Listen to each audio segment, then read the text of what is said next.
Perdana Menteri, Datuk Seri Anwar Ibrahim menegaskan beliau tidak akan melayan dakwaan tidak berasas yang tular di media sosial kononnya melibatkan pemilikan wang di luar negara.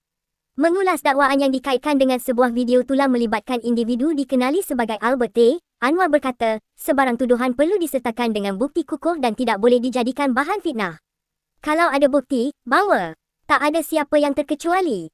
Kalau tak ada bukti, saya tidak akan layan, katanya ketika diminta mengulas mengenai isu berkenaan pada sidang akhbar di Institut Pendidikan Guru Kampus Temenggong Ibrahim pada Jumaat. Sebelum itu, Ketua Penerangan Bersatu, Datuk Tun Faisal Ismail Aziz dilaporkan media, menggesa pihak berkuasa supaya menyiasat satu rakaman tular mengandungi dakwaan serius oleh individu dikenali sebagai Sofia Rini, membabitkan dakwaan salah laku melibatkan bekas pegawai Perdana Menteri. Menurut beliau, video berkenaan mengandungi beberapa dakwaan utama termasuk tuduhan wang yang didakwa dicuri oleh bekas pegawai berkenaan telah dibawa ke Afrika untuk disimpan, selain dakwaan bahawa tindakan tersebut dilakukan atas arahan Perdana Menteri sendiri. Tambahnya, Sofia juga mendakwa Perdana Menteri akan melarikan diri ke Afrika atau Turki sekiranya berlaku sesuatu dalam negara serta mendakwa bekas pegawai yang dinamakan mempunyai kekayaan mencecah berbilion ringgit.